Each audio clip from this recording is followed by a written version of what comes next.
अब हम शुरुआत, सर ने जो आपको चर्चा की कि हमारी जो समस्या आई वो यहां से आई, फोटो में जो देख रहे होंगे आप, वो मुझे यहां भी दिख रहा है, जो आपको उधर दिख रहा है। समस्या यहां से शुरू हुई। समस्या यहां से शुरू नहीं हुई, ये हमारी आवश्यकता थी। हमें अच्छा उत्पादन लेना था, ज्यादा उत्पादन लेना था, गेहूं की रोटी खानी थी। अब हमसे कई लोग छोटे उम्र में होंगे, लेकिन कुछ लोग हमसे ज्यादा उम्र के भी हैं। तो हम हमारे परिवेश की बात करें टीकमगढ़ जिले की, कि चावल वहां बहुत होता था और हम 3 टाइम भी चावल खाते थे तो नुकसान नहीं होता था। अब आजकल अगर 2 टाइम चावल खा लिए तो उन्हें नहीं, वो डायबिटीज हो जाएगी या ज्यादा चावल खाने से समस्या हो जाएगी। तो गेहूं की मारा मारी थी, मतलब गेहूं की रोटी अगर जिस टाइम बन जाती थी उस टाइम लोग खूब चाव से खाना रोटी खाते थे, और जब शाम को चावल बनता था तो शाम को लगता था अरे ऐसे ही खा रहे, अपने ही खाना खा रहे। तो ये शुरुआत थी उन दिनों की जब गेहूं नहीं था हमारे पास, कम था गेहूं, है ना। और आज अब ये हो गया कि डॉक्टर मना करने लगे गेहूं की रोटी मत खाओ, कम खाना गेहूं की रोटी, नहीं तो बोले लीवर उसको डाइजेस्ट नहीं कर पा रहा है। हरित क्रांति आई, नई किस्मों का विकास हुआ। नई किस्मों के विकास के साथ साथ हमने उर्वरक का उपयोग किया, सिंचाई के साधनों में वृद्धि हुई और हम सिंचित चीजों की तरफ गए, रसायनों की तरफ गए। 1950 में एक मिट्टी परीक्षण की रिपोर्ट आई और उसमें केवल नाइट्रोजन की कमी थी, आप देख रहे होंगे। उसके बाद आयरन और नाइट्रोजन की कमी हुई जमीन में 1960 में। 1970 में नाइट्रोजन के साथ साथ 5 पोषक तत्वों की कमी हुई और आज कम से कम 10 प्रकार के पोषक तत्वों की कमी हमारी जमीन में हो गई है। जब ये कमी हमारी जमीन में हो गई है तो हमें इनकी पूर्ति करने के लिए जो भी हमारे पास साधन है उनका हम उपयोग कर रहे हैं, चाहे वो हमारे रासायनिक उर्वरक हो, चाहे माइक्रोन्यूट्रिएंट्स हो, चाहे कोई ह्यूमिक एसिड हो, जो हमें बाजार में मिल जाता है और हमें सांत्वना दी जाती है कि इसको डालने से आपकी फसल अच्छी हो जाएगी, हम वो डाल रहे हैं, हमारी गलती थोड़ी है। अगर मान लो हम बीमार हो रहे हैं तो जो डॉक्टर मिलता है उसी के पास इलाज के लिए जाते हैं, कोई जरूरी थोड़ी कि विशेषज्ञ तलाशेंगे, दिल्ली जाएंगे अपोलो, तब तक को भगवान के प्यारे हो जाए। तो हमें तो जो प्राथमिक रूप में जो चीज मिलती है उसका उपयोग करते हैं हम। तो कहानी ये है कि नाइट्रोजन जहां एक पोषक तत्व की कमी थी हमारी, अब हम 9 से 10 प्रकार के पोषक तत्वों की कमी से गुजर रहे हैं। एक ये पेपर की कटिंग है, नेशनल इंस्टीट्यूट ऑफ न्यूट्रिशन ने ये दावा किया कि भारतीय भोजन में पहले 30 साल जैसी ताकत नहीं है। तो ये सब जान रहे हैं अपन, दालों में स्वाद नहीं, अनाज में स्वाद नहीं। पहले रोटी में केवल घी लगा के नमक के साथ खा लेते थे। अब किसी बच्चे को कह दो कि रोटी में घी लगा के नमक के साथ खा ले, वो बाहर कुत्ते को डालाएगा, खाएगा ही नहीं, बोले क्या दे दिया है घर पे, कुछ है ही नहीं उसके साथ। जबकि पहले केवल रोटी खा लेते थे, हैं? पहले धना के पेड़ रास्ता से निकाल के ले जाते थे, तो कोई ना कोई हाँ पकड़ लेता था कि भाई खुशबू नहीं है, ना आलू में टेस्ट है, ना धनिया में टेस्ट है, किसी सब्जी में टेस्ट नहीं है, ना टमाटर में टेस्ट है, किसी चीज में टेस्ट नहीं है। अब ये नीचे एक लाइन लिखी है, मिट्टी में पोषक तत्वों की कमी का असर है। फाइनली उसमें जो लिखा है कि मिट्टी में पोषक तत्वों की कमी की वजह से ऐसा हो रहा है। तो साथ साथ जो हम रासायनिक जो उर्वरक डाल रहे हैं वहां तक तो ठीक है। अब ये पेस्टिसाइड की भी एक समस्या है कि ये पेस्टिसाइड वाला जो खाना खाने से कैंसर जैसी बीमारियां हो रही हैं। इससे मनुष्य में तमाम तरह की बीमारियां, हार्ट है, डायबिटीज है, इनफर्टिलिटी है, बहुत सारी समस्याएं आ रही हैं। इसलिए हमें प्राकृतिक खेती करना चाहिए। प्राकृतिक खेती क्यों करना चाहिए, जो कारण हमने बता दिए। ये तो बहुत सारी चीजें इसमें लिखी हैं, कोई मतलब की नहीं है। मुख्य बात आती है, हाँ जो आप जानते हैं, मुख्य बात ये आती है कि हमें रासायनिक खेती के स्थान पर प्राकृतिक खेती छोटे से इलाके में करनी है। फिर वही बात मैं कह रहा हूं आपसे, हमारे पास मान लो 5 एकड़ खेती है तो हम आधा एकड़ में करेंगे। आधा एकड़ में हमें हमारे अच्छे एक्सपीरियंस हो तब हम उसको 1 एकड़ में करें। अभी परसों हमारे पास एक फोन आया, कल तो मैं देवरी में था, वो क्या नाम खुरई में अनिल जैन साहब है एक देवरी से, काफी बड़ा व्यवसाय है उनका। बोले हमने गेहूं बोया था बिना खाद का, तो बड़ा ही नहीं रहा वो। हमने कहा जैन साहब उसमें थोड़ा यूरिया डाल दो। तो फिर बोले वो खावे लायक कैसे रहे। तो हमने कहा संसार भर जो यूरिया डाला है खाने लायक नहीं है क्या। नहीं, बोले वो घर के खाने के लिए है। अरे हमने कहा हम क्या बाहर का खाना खाते हैं जो हमें दे रहे हो आप। तो हमने कहा जब तक आप उसमें यूरिया नहीं डालोगे उसकी बढ़वार नहीं होगी, क्योंकि पौधों को नहीं पता कि जो नाइट्रोजन आपने दी है वो यूरिया से मिली है कि डीएपी से मिली है कि अमोनियम सल्फेट से मिली है कि वर्मी कंपोस्ट से मिली है कि नाडेप कंपोस्ट से मिली है कि जीवामृत से मिली है कि एजेटोबैक्टर से मिली है। पौधे को तो नाइट्रोजन से मतलब है, किसी भी रूप में आप उसको दें।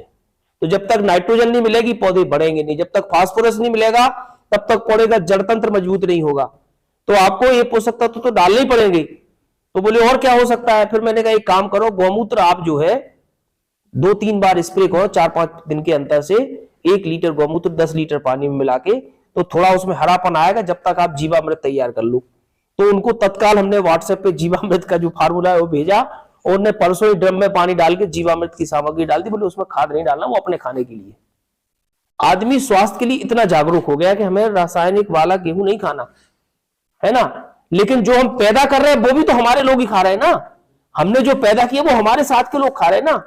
अभी एक दिन पेपर में था, वो एक संता बनता वाला एक किस्सा आता है दैनिक भास्कर में शनिवार को या रविवार को, कि संता ने कहा कि वो आलू जिनको हम सब्जी मंडी में छोड़े आए थे कि ये सड़े हैं, शाम को जब समोसे खा रहे थे तो वही आलू मिल गया, और बोला भाई साहब सुबह छोड़े आए थे यार, शाम को मुलाकात हो गई अपनी। तो हम जो चीज नहीं खा रहे हैं घर में या अपने लिए नहीं ला रहे हैं, बाजार में वही खा रहे हैं। हमारे बगल में वहां देवरी में कुशवाहा जी, वो क्या नाम, पटेल साहब है, वो भिंडी लगाए थी बहुत गर्मियों में। तो एक दिन हम भिंडी ले आए, पर हम उनको रोज देखते हैं कि रोज ही उनका आदमी शाम को दवाई डाल रहा है। तो 2-3 दिन बाद उन्होंने फिर हमसे कहा कि बोले डॉक्टर साहब आप भिंडी ले जाना। हमने यार पटेल साहब बहुत आप दवाई डालते हो इसलिए इच्छा नहीं है आपके यहाँ भिंडी ले जाने की। तो बोले वो होटल ढाबा में खाना खा रहे थे, हमारी तो जाते होते बोले भिंडी सब। आप बोले वहां खाना खा रहे थे ढाबे में, वहां हमारी भिंडी तो जा रही, आप बैठे थे वहां। बोले और सुनो, बोले और आगे की सुना है? हमने कहा सुनाई। तो बोले जो भिंडी हमारी व्यापारी नहीं खरीदता है, माने वो छठी छटाई भिंडी है जो किराऊ है या कर रही हो गई, वह भिंडी ढाबा में दी हम। हमने ऐसे कान पकड़े, हमने कहा लेकिन कहां तक कान पकड़ोगे आप? घर से बाहर तो आपको जाना ही है ना। तो जो अनाज हम दूसरे के लिए पैदा कर रहे हैं वो भी हम क्यों खराब क्वालिटी का पैदा कर रहे हैं, उसकी गुणवत्ता क्यों खराब कर रहे हैं हम? तो हमें जो है अपने स्वास्थ्य के लिए और सामूहिक रूप से सभी के स्वास्थ्य के लिए अपनी मिट्टी में रसायनों का छोटे से रकबे में उपयोग कम करना है या बंद करना है। उसकी जगह हम बीज उपचार के लिए बीजामृत का उपयोग करेंगे, या बीज उपचार के लिए दूसरे रसायन माने दूसरे तरीके भी है। मान लो बीजामृत हमें कठिन लग रहा, तो जैसे हमारे बीच में भी प्रताप सिंह जी बैठे हैं, इनने आज से 5 साल 7 साल पहले अपना एक नुस्खा बनाया था कि हम जो है मट्ठे में 200 ग्राम नमक मिलाएंगे और जो है उसमें हींग मिला देंगे।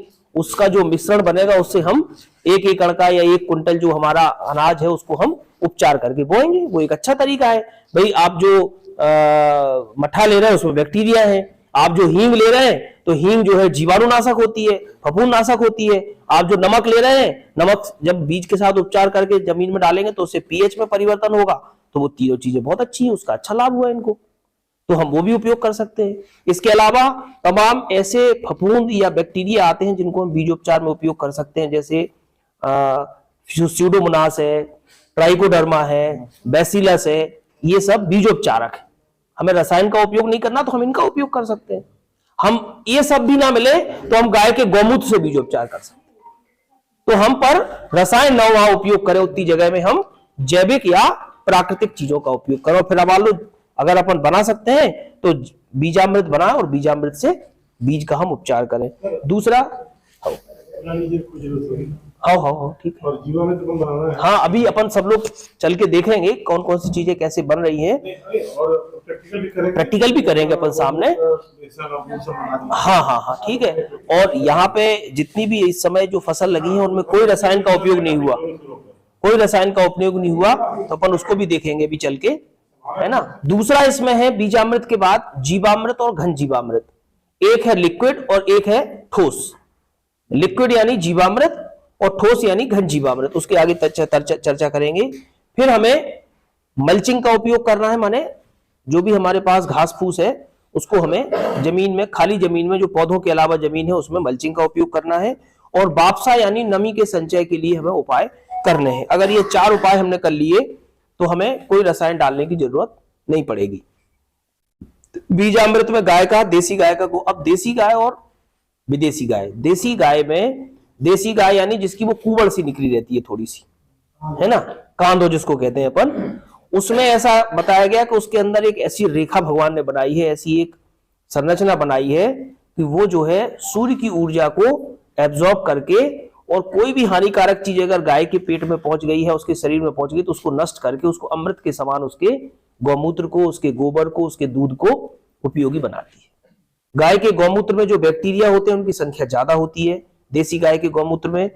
उसके दूध में जो तत्व होते हैं वो हमारे लिए बहुत ज्यादा लाभदायक होते हैं। उसके गोबर और गौमूत्र में जो भी पदार्थ होते हैं वो हमारी जमीन में जाके लाभकारी जीवाणु और फफूंद को संख्या में वृद्धि करते हैं।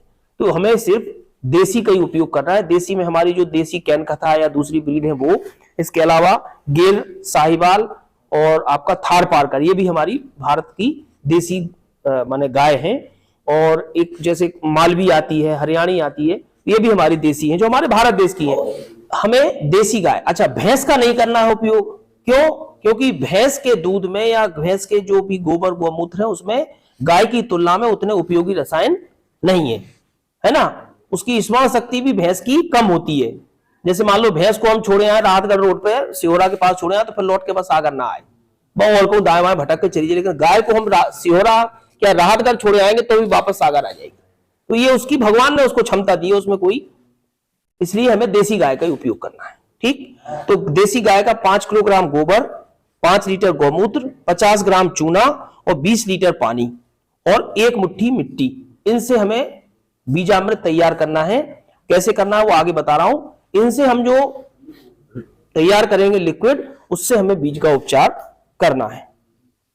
एक सवाल पूछूं सर? हाँ, बछड़े का मूत्र? बछड़े का भी उतना उपयोगी नहीं है। हाँ, बछड़े का भी उपयोगी नहीं है, गाय का उपयोगी है। देखो गाय का क्यों उपयोगी है कि गाय जो भी खाती है वो दूध के रूप में, गाय के जो मैकेनिज्म है उसके शरीर की और बछड़े की जो मैकेनिज्म है उसमें परिवर्तन है, इसलिए गाय को ही अपन को उपयोग करना है। अब यहाँ एक प्रश्न और भी आता है कि एक गाय वो जो दूध दे रही है और एक गाय वो जो शुष्क है, जो अब ब्याएगी नहीं या दूध नहीं देगी। तो ऐसा भी बताया गया है साहित्य में कि जो शुष्क गाय है वो और ज्यादा उपयोगी है। शुष्क गाय के गोबर में या गौमूत्र में जो जीवाणुओं की संख्या या जो पोषक तत्वों की संख्या है वो दूध देने वाली से दोगुनी है, मतलब वो हमारे लिए और ज्यादा उपयोगी है ना। तो उसको भी हम डिस्कार्ड ना करें, उसका भी उपयोग करें। इसमें हमें क्या करना है कि 5 किलो जो गोबर है उसको एक कपड़े में बांध के पानी में हम उसको लटका देंगे, ऐसा पानी में 20 लीटर पानी में टांग देंगे और फिर इसमें हम इसको निचोड़ेंगे बाद में गोबर को, और उसमें जो है मिट्टी और चूना डाल के हम उसको रख देंगे और रात भर रख देंगे। तो हमारा जो बीजामृत है बीज उपचार के लिए वो तैयार हो जाएगा। कैसे? हमने एक कपड़े में 20 किलो गोबर बांधा और पानी में लटका दिया, उसको एक बार लटकाया, फिर उसको निचोया, 2 बार लटकाया, फिर उसको निचोया, 3 बार किया। ऐसा करके हम 4-5 बार निचोलेंगे, जिससे जो गोबर का रस है वो निकल आएगा। इकट्ठा गोबर घोल देंगे तो उसको छानना कठिन हो जाएगा, है ना। तो उसका रस निकल आएगा, उसमें हमने थोड़ी सी मिट्टी, चूना, ये सब मिला के हम उसको रात भर रखेंगे और रात भर के बाद हम दूसरे दिन सवेरे उसका बीज उपचार कर सकते हैं। तो ये बीजामृत है। नहीं इससे तैयार करना तो आप ट्राइकोडर्मा ले लो, आप सूडोमोनास ले लो, आप बैसिलस ले लो। आजकल ट्राइकोडर्मा और सूडोमोनास का बना हुआ कॉम्बिनेशन आता है, वो ले लो। वो रसायन नहीं है, वो जैविक है। या आप देसी गाय का गौमूत्र ले लो, या जो प्रताप सिंह जी ने निजात किया था तरीका कि मट्ठा 1 लीटर, यही है ना, 200 ग्राम नमक और हींग। अब इसमें क्या है कि आप कहोगे 2 चीजें रासायनिक आ गई, हींग भी रासायनिक हो गई। तो रासायनिक तो है लेकिन वो पौधों से प्राप्त हो रही है, हींग जो है पौधे से प्राप्त होती है। तो हींग का उपयोग, और नमक भी रसायन है लेकिन अब है रसायन तो है लेकिन वो जैविक तो है, कम से कम उतना नुकसानदायक तो नहीं है। तो आप किसी भी चीज का उपयोग करके जीवामृत तैयार करो। ये जीवामृत जब हमारा ये पानी में लटका दिया ना पोटली, फिर निकाल के वो फिर 2-3 बार उसको अपन 4 बार निचो के, इसके बाद है जीवामृत। जीवामृत सबसे महत्वपूर्ण है। जीवामृत में 10 किलोग्राम गाय का गोबर, 10 लीटर गाय का गौमूत्र, 1 से 2 किलोग्राम गुड़ और 1 से 2 किलोग्राम बेसन और 200 लीटर पानी और खेत की या पीपल के नीचे की या बरगद के नीचे की मिट्टी। सबसे उत्तम मिट्टी है बरगद की, फिर पीपल की और फिर है खेत की, जहां रसायन कम से कम डला हो। इन सबको हम मिला के और उसको पानी से घोल के और ढक के उसको रख देंगे। 2 दिन तक रखा रहे। उसके बाद हमें रोज उसको फिर घड़ी की सुई की दिशा में ऐसा क्लॉकवाइज घुमाना है। क्लॉकवाइज क्यों घुमाना है? क्योंकि जब हम इस दिशा में घुमाते हैं तो नीचे की चीज ऊपर और ऊपर की चीज नीचे आ जाती है। तो जो बैक्टीरिया उसमें है वो दो प्रकार के बैक्टीरिया होते हैं, एक वो होते हैं जिनको ऑक्सीजन की जरूरत होती है, एक वो होते हैं जिनको ऑक्सीजन की जरूरत नहीं होती है। तो नीचे से ऊपर चले गए और ऊपर से नीचे आ गए, तो सभी प्रकार के बैक्टीरिया उसमें डेवलप हो जाते हैं। जब वो सब डेवलप हो जाएंगे फिर हम उसको जब जमीन में उपयोग करेंगे तो हमारी जमीन में तमाम तरह के बैक्टीरिया वहां पहुंच जाएंगे। अभी उसके आगे बता रहा हूं आपको, वो हमारी भूमि की उर्वरा शक्ति को बढ़ाते हैं, है ना। तो ये हमें करना है जीवामृत में। इसमें ध्यान ये देखो, अब आपको बताएं, इस किताब में लिखा है, आप सबके नंबर ले लिए मैंने, और हम इसको, हमारा एक ग्रुप है किसानों का, जो लोग जुड़े हैं वो तो है ही, उसको नहीं है, एक किताब है 180 पेज की इसी की, प्राकृतिक खेती की। तो उस किताब में अनुसंधान आधारित चीजें लिखी हैं। जो राज्यपाल महोदय हैं गुजरात के इस समय, आचार्य देवव्रत जी, उनने वो किताब लिखी है और उस किताब में पूरा रिसर्च बेस्ड है डेटा। उन्होंने ये कहा कि जब हमने गोबर और गौमूत्र इन दोनों को 10-10 लीटर को एक टंकी में डाल के रख दिया, एक सप्ताह बाद हमने उसको टेस्ट कराया तो उसमें जीवाणुओं की संख्या 3 लाख थी। 3 लाख। एक ड्रम में हमने केवल बेसन डाला, गुड़ नहीं डाला उसमें संख्या बढ़ के हो गई 1 करोड़ 2 करोड़ के लगभग। जब हमने 25 करोड़ हो गई उसकी संख्या, और जब हमने एक ड्रम में केवल बेसन डाला तो उसमें संख्या 75 करोड़ हो गई। माने गोबर, गौमूत्र और गुड़, गोबर, गौमूत्र और बेसन। और चौथी टंकी हमने ऐसी रखी जिसमें चारों चीजें मिलाई, तो उसमें जीवाणुओं की संख्या हो गई 7600 करोड़। 1 करोड़ नहीं, 7600 करोड़। तो कहां 3 लाख और कहां जाके 7600 लाख, माने 7600 करोड़। इतने जीवाणु जब हमारी जमीन में जाएंगे तो फिर कुछ ना कुछ काम तो करेंगे वो। अब यहां क्या हुआ, हम पढ़ रहे थे तो हमारे दिमाग में बात आई कि यार ये गुड़ और बेसन में इतना, तो गुड़ क्या करता है, ऊर्जा प्रदान करता है, कार्बोहाइड्रेट होता है गुड़ में, सुक्रोज होता है, और बेसन में जो प्रोटीन होता है वो उसको जल्दी बढ़ने में सहायक होता है। अब आपको एक घटना सुनाऊं, मैं जब पढ़ता था तो हम सेकेंड ईयर में थे BSCAG रीवा में, तो क्या हुआ कि बहुत लड़के थे, रीवा कॉलेज हमारा बहुत डिस्प्यूटेड कॉलेज था, तो दिन भर झगड़ा होता था वहां। तो शाम को कोई बस वाले के साथ मारपीट कराया, तो जिनने मारपीट करी तो सब भाग गए रात में वहीं के वहीं। हम कुछ लोग जो हॉस्टल में रह के पढ़ रहे थे, तो कुछ पढ़ रहे थे, कुछ पढ़ते पढ़ते सो गए। 1:30 बजे रात में आई पुलिस, तो जो पढ़ रहे थे उन्होंने किसी को जगाया नहीं, तो पुलिस की गाड़ी देखी और भाग गए। अब जो सो रहे थे उनको पुलिस वाले सबको उठा के ले गए, हम भी चले गए उसमें। अब सो रहे थे तो डंडा मारा, वो तो एकदम उठे, तो क्या बोले चलो चलेगा भैया। अब वहां छोटा सा कमरा, 27-28 लड़के उसमें बैठ दिए, रात भर पड़े रहे, उदम करते रहे। सुबह क्या आएगा, भूख तो लगी रही थी सबको, उस मतलब आज से 25 साल 30 साल पुरानी बात है, तो उस समय भूख भी बहुत लगती थी। तो हमारे एक शर्मा जी थे, ग्वालियर के, नाम भूल गया मैं उनका क्या नाम था, तो शर्मा जी को बहुत तेज भूख लग रही थी। अब वो क्या हुआ कि उनकी जेब में 22-23 रुपए थे उस समय, तो उन्होंने एक सिपाही को बुलाया, बोले यार कुछ खाने को ला दो, 2-3 समोसे ला दो, मरे जा रहे हैं तो प्राण निकल जाएंगे, जमानत तो 2-3 बजे तक होनी है ना। तो सिपाही इतना होशियार था कि वो बाहर गया, वो कुछ पैसे उसने अपनी जेब से लगाए और लगभग 1 किलो चना ले आया, वो आधा पौन किलो गुड़ ले आया, शर्मा जी को लाके दिया, तो जी भाग गए ग्वालियर के आदमी। बोले हमने पैसे समोसे के लिए दिए थे, बिस्किट के लिए थे, चुका ले आए। तो उसने कहा तुम थोड़ा थोड़ा खा लो यार, 50-50 ग्राम, और पानी पी लो, तो 2-3 बजे तक चल जाओगे, तो सब गिर जाओगे, रात भर के उदम कर रहे हो, सोए हो नहीं। और तो सबने थोड़ा थोड़ा बेसन, वो माने चना और वो खाया। तो उसमें कितनी ताकत थी वो चने में और गुड़ में, कि हम 2-3 बजे तक भी हमारा ऊर्जा प्रदान करता रहेगा। तो वही ऊर्जा इन सूक्ष्म जीवों को मिलती है बेसन और गुड़ से। तो ये है, पहले हमने 1 ड्रम पानी लिया, फिर उसमें गाय का गौमूत्र वो मिलाया, फिर बेसन मिलाया, फिर मिट्टी मिलाई, फिर उनको हम 2-2.5 दिन के लिए रख देते हैं जिससे वो मल्टीप्लाई हो जाए, और फिर उसको हम रोज शाम को घुमाते हैं, और 7 दिन से लेकर 10 दिन के बाद हम उसको जमीन में उपयोग करते हैं। ये सारी चीजें आपको, ये जो पंपलेट दिया है इसमें भी लिखी हुई है ना, और एक किताब भी है हमारे पास, वो हम सबको व्हाट्सएप कर देंगे, तो उसको भी आप लोग पढ़ें। तो हम ये जीवामृत को जब डालेंगे, ये चारों चीजें हैं इसको बनाने वाली, इसके बाद आता है घन जीवामृत। अब जीवामृत को क्या है, हमने उपयोग किया, 7 दिन के बाद वो उपयोग के लायक हो जाता और 10 दिन में पूरी तरह तैयार हो जाता। 10 दिन के बाद अगर हम 1 सप्ताह रखेंगे घटन लगा। तो सप्ताह भर के बाद फिर जीवाणुओं की संख्या कम होने लगती है। क्यों? क्योंकि जैसे मान लो एक कमरे में हम अभी 40 लोग बैठे हैं, है ना, तो हमें अच्छा लग रहा है, फील गुड है, 10-20 लोग और आ जाएं और 200 लोग यहां हो जाएंगे तो क्या होगा, फिर ये 40 धीरे धीरे बाहर निकलेंगे, भैया बैलेंस बना रहने दो। तो उसमें जीवाणुओं की संख्या इतनी ज्यादा हो जाती है कि फिर वो एक समय के बाद कम होने लगती है। तो वो जब कम होने लगती है उसके पहले पहले हमें उपयोग कर देना चाहिए।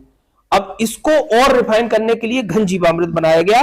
घन जीवामृत को हम 6 महीने तक स्टोर कर सकते हैं, रख सकते हैं। जीवामृत को हम 6 महीने नहीं रख सकते, उसको हमें 15 दिन के अंदर उपयोग करना है। माने 7 दिन बनने के हो गए और 7 दिन बाद उसको उपयोग करना है। 7 दिन के अंदर उपयोग करना, माने 15 दिन से ज्यादा उसको हम रख नहीं सकते। इसमें क्या करना है कि हमें 100 किलोग्राम गोबर में 1 किलो गुड़ और 1 किलो बेसन दोनों को मिलाना है और 3 लीटर इसमें गौमूत्र डालना है। अभी कई किताबों में अलग अलग लिखा है, कहीं 1 लीटर लिखा है, कहीं 2 लीटर लिखा है, कहीं 3 लीटर लिखा है। तो हम 1, 2, 3 जितना भी चाहें गौमूत्र मिला दें इसमें, और मिलाने के बाद इसको सुखा लें थोड़ा सा छाया में रख के, और बाद में हम छोटे छोटे से कंडे बना के या गेंद बना के इसको स्टोर कर लें अंधेरे कमरे में या छाया वाले कमरे में। अब मान लीजिए हम मक्का हमने लगाया, तो मक्के में अपन रखने जाते हैं ना, डीएपी रखने जा रहे हैं, तो जाके वो एक एक गेंद ही रखे एक मक्का में, नीचे पानी बरसेगा वो जमीन में चला जाएगा। टमाटर आपने लगाया, भिंडी आपने लगाई, बैगन आपने लगाए, एक एक गेंद सभी पौधों के पास रख दो तो आपके पोषण पूरा हो जाएगा, है ना। तो ये घन जीवामृत हो गया। इसके बाद आती है मल्चिंग।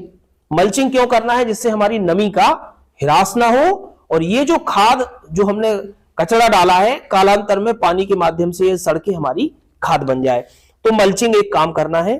तमाम तरह से हम अलग अलग फसलों में मल्चिंग का काम कर सकते हैं और इसमें हमें जैविक मल्चिंग का ही उपयोग करना है ना। इसके बाद है ये जो मल्चिंग हमने की वो तो मल्चिंग हो गई हमारी मृत, माने सूखी हुई घास थी, चारा था, उसको हमने मल्च के रूप में उपयोग कर लिया। अब दूसरी बात आती है लाइव आच्छादन की। लाइव आच्छादन में क्या करना है हमें कि एक साथ 2 फसलों को लगाना है।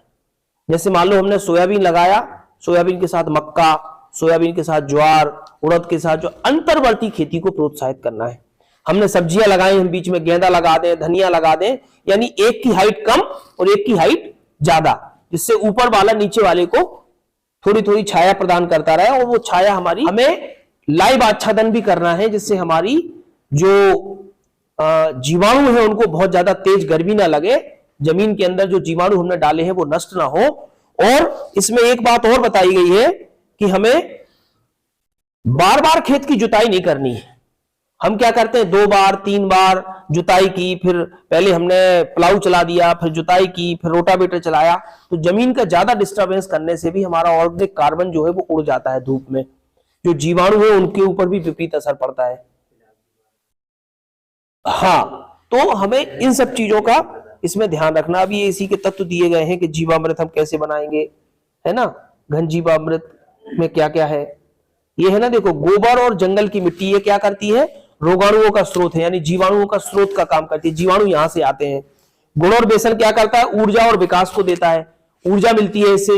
जो जीवाणु इसके अंदर, आइए सर, जो जीवाणु इसके अंदर बनाए गए हैं उन जीवाणुओं से उनको ऊर्जा मिलती है और उनका डेवलपमेंट होता है ना।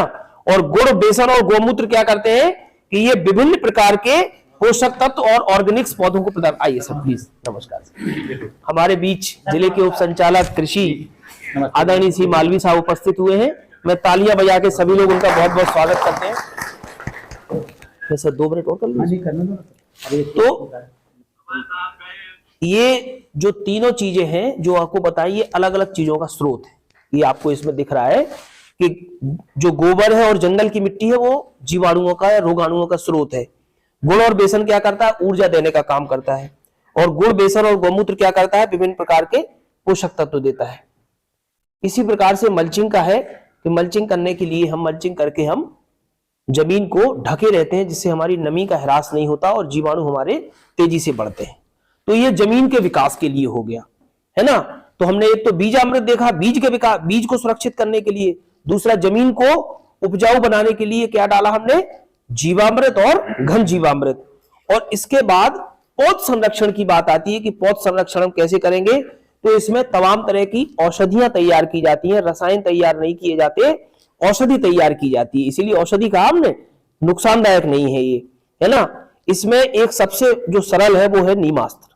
नीमास्त्र में नीम की 5 किलोग्राम पत्तियों को 100 लीटर पानी में डालना है, 5 लीटर गाय का गौमूत्र और 1 किलो गाय का गोबर डालना है, और हम इसको 2-3 दिन रख के और इसको घुमा के छान के फिर हम इसका उपयोग करेंगे, तो ये रस चूसक कीटों के लिए हमारा बहुत अच्छा तैयार हो जाता है। इसके बाद है अग्न्यास्त्र। अग्न्यास्त्र माने आग जैसा तेज होना चाहिए ना, तो इसमें मिर्च, लहसुन और नीम की पत्तियां, तीनों चीजों को मिक्स करके हम और 20 लीटर गाय के गौमूत्र में डाल देते हैं, और इसके बाद 2 दिन बाद हम इसको छान के उपयोग करते हैं, तो अग्न्यास्त्र हो गया, है ना। इसके बाद आता है 10 पानी अर्क। तो 10 पानी अर्क में 10 तरह के पत्तियों को हम इकट्ठा करके उसको गौमूत्र, गोबर और पानी में डाल के रखते हैं, और इसके बाद 30 से 40 दिन बाद हम इसका उपयोग करते हैं, तो ये 10 पानी अर्क बन जाता है। 10 कौन से पत्ते, नाम याद रहे तो ठीक है, नहीं तो वो पौधे जिनको कोई जानवर नहीं खाता, वो 10 प्रकार के पौधे ले लें। जहरीले समझ लो, या ऐसे समझ लो जिनके अंदर कोई कसैलापन है या कोई बेस्वाद के हैं जिनको जानवर नहीं खाते, है ना, तो इनका उपयोग हम करेंगे। और एक है ब्रह्मास्त्र। ब्रह्मास्त्र में नीम की पत्तियां, करंज की पत्तियां, सीताफल की पत्तियां, धतूरे की पत्तियां, इनकी 2-2 किलोग्राम पत्तियों को हम पीस के 10 लीटर गौमूत्र में मिक्स करें और इसको जो है उबालें और मिश्रण को छान के ठंडा करके फिर हम उपयोग करें, तो ये होता है ब्रह्मास्त्र। तो इन सब चीजों में जो 2-3 चीजें महत्वपूर्ण है, जैसे बीज का उपचार, भूमि के उपचार के लिए हम जीवामृत तैयार करें, और कीड़ों से सुरक्षा के लिए हम नीमास्त्र उपयोग करें। ये 3 चीजें हमारे लिए बहुत सरल हैं जिनको हम आसानी से कर सकते हैं। इसमें केवल नीम की पत्तियां लगना है नीमास्त्र में, गौमूत्र, गोबर, बेसन और गुड़ लगना है आपका जीवामृत में। इसको हम आसानी से तैयार करके इसका उपयोग कर सकते हैं। इसके बाद जो कीड़ों की समस्या आती है, और ऐसा भी नहीं है जहां आप प्राकृतिक खेती कर रहे हैं या जैविक खेती कर रहे हैं, वहां अगर आपकी खुद की गाय का गोबर है, उससे आपका गोबर की खाद तैयार हो रही, तो आप बिल्कुल उसको उपयोग करें। आपके पास खली, विभिन्न प्रकार की नीम की खली है या आपकी सरसों की खली है, तो आपके ही खेत की है, तो आप उस खलियों का भी उपयोग करें उसमें। अगर आपके घर में बायोगैस लगा हुआ है, तो गोबर गैस की जो सैलरी निकल रही है उस सैलरी का आप उपयोग करें। हरी खाद के रूप में आप कोई भी फसल आप वहां उगा के और उसको 45 दिन बाद उसमें दबा दें, तो जमीन में जीवाश्म पदार्थ में वृद्धि होगी। इतने सारे उपाय जब हम करेंगे तो हमें कहां जरूरत पड़ेगी कि हम वहां डीएपी डालें, कि यूरिया डालें, कि सुपर डालें।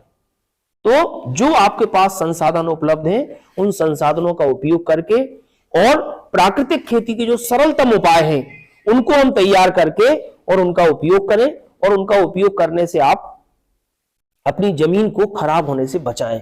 बहुत बड़े इलाके में हमें इसको नहीं करना, छोटे से इलाके में 1/10 जमीन में, अगर किसी की 2 एकड़ जमीन है तो वो 1.2 एकड़ में ही करे, है ना। किसी की 5 एकड़ जमीन है तो वो आधे एकड़ में ही उसका उपयोग करे, इससे ज्यादा ना करें। और फिर जब हमें अच्छे अनुभव प्राप्त हो जाए कि हाँ इससे तो हमें बहुत लाभ हुआ है, तो फिर हम उसको बड़े इलाके में करें। तो ये मोटी मोटी बातें हुई। अभी हमारे यहाँ कृषि विज्ञान केंद्र में ये विभिन्न प्रकार के जो नीमास्त्र है, बायो डिकम्पोजर है, अग्न्यास्त्र है, ये सब तैयार किए जा रहे हैं। और इनको हम तैयार करके किस तरह से हम इसको निकालने का भी यहाँ पे व्यवस्था बनाई कि एक पाइप से कनेक्शन कर दिया, जिससे आपको बार बार टैंक नहीं खोलना पड़ेगा, टैंक डिस्टर्ब नहीं होगा आपका। और जो भी आप ये प्राकृतिक कृषि के जो तरीके हैं, जिनमें आपका जीवामृत है या नीमास्त्र है या अग्न्यास्त्र है, इनको तैयार करके हम अपने खेतों में उपयोग करेंगे। तो इस तरह से हमारे सभी किसान भाई जिनको हमने अभी सामग्री प्रदान की है, वो अपने घर में इसको बहुत अच्छे से और व्यवस्थित तरीके से रख के और सभी चीज़ों को तैयार करके अपने खेतों में उसका उपयोग करेंगे। और धीरे धीरे हम अपनी ज़मीन को उपजाऊ बनाएंगे। धीरे धीरे जमीन को हम अपना उसकी जो मिट्टी की दशा है उसको व्यवस्थित अच्छा सुधारेंगे।